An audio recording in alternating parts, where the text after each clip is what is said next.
Hello बच्चों, last video में हमने कैपेसिटर का कैपेसिटेंस निकाला था, बट वहाँ पर हमने प्लेट्स के बीच में कोई भी मीडिया नहीं लिया था।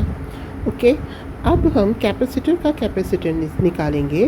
अब यहाँ पर हम क्या करेंगे, जो प्लेट्स हैं कैपेसिटर की उसके बीच में एक मीडियम फिल कर देंगे। ओके, जिसका डाई इलेक्ट्रिक कांस्टेंट क्या है, मीडियम का डाई इलेक्ट्रिक कांस्टेंट हो जाएगा C।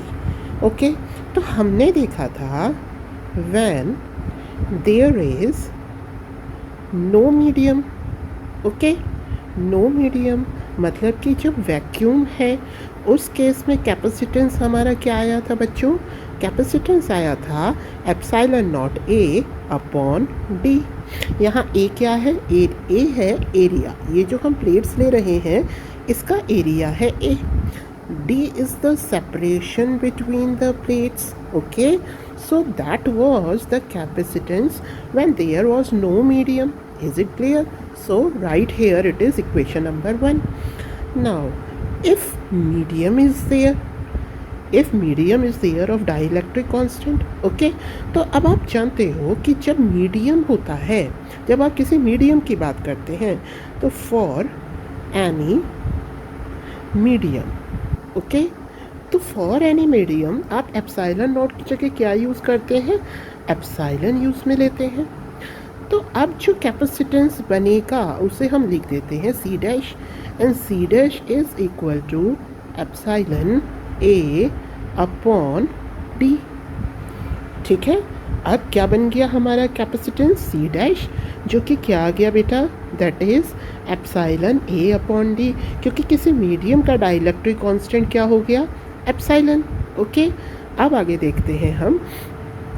देखिए, अब आप जानते हो कि डाई इलेक्ट्रिक कांस्टेंट क्या होता है बेटा, डाई इलेक्ट्रिक कांस्टेंट को हम K से रिप्रेजेंट करते हैं, जो कि क्या होता है, it is the relative permittivity. What is this, this is relative permittivity. और रिलेटिव परमिटिविटी क्या होती है, permittivity in any medium divided by permittivity in free space. Okay, तो अब जो हमारी ये लास्ट इक्वेशन थी C dash is epsilon A upon D, अब क्या करना है आपको पता चल गया होगा। इस इक्वेशन थर्ड से हमें एप्सिलॉन की वैल्यू फाइंड आउट करनी है, and that is equal to K epsilon naught. Okay, now put this value in equation 2, what we get C dash is equal to K epsilon naught A upon D. Now this is our equation number 4. Okay, अब from equation 1 क्या था, equation 1 में C था epsilon naught A upon D, यही था बेटा। Now use this, अब epsilon naught A upon D की जगह हम क्या लिख देंगे बेटा, C। So now what will it become, it will become K C. Is it clear? Okay, तो अभी हमने क्या देखा, हमने ये देखा कि अगर कैपेसिटेंस की प्लेट्स के बीच में पूरे में अगर हम डाई इलेक्ट्रिक मीडियम K डालते हैं तो जो कैपेसिटेंस होगा वो क्या होगा, K time of the normal capacitance.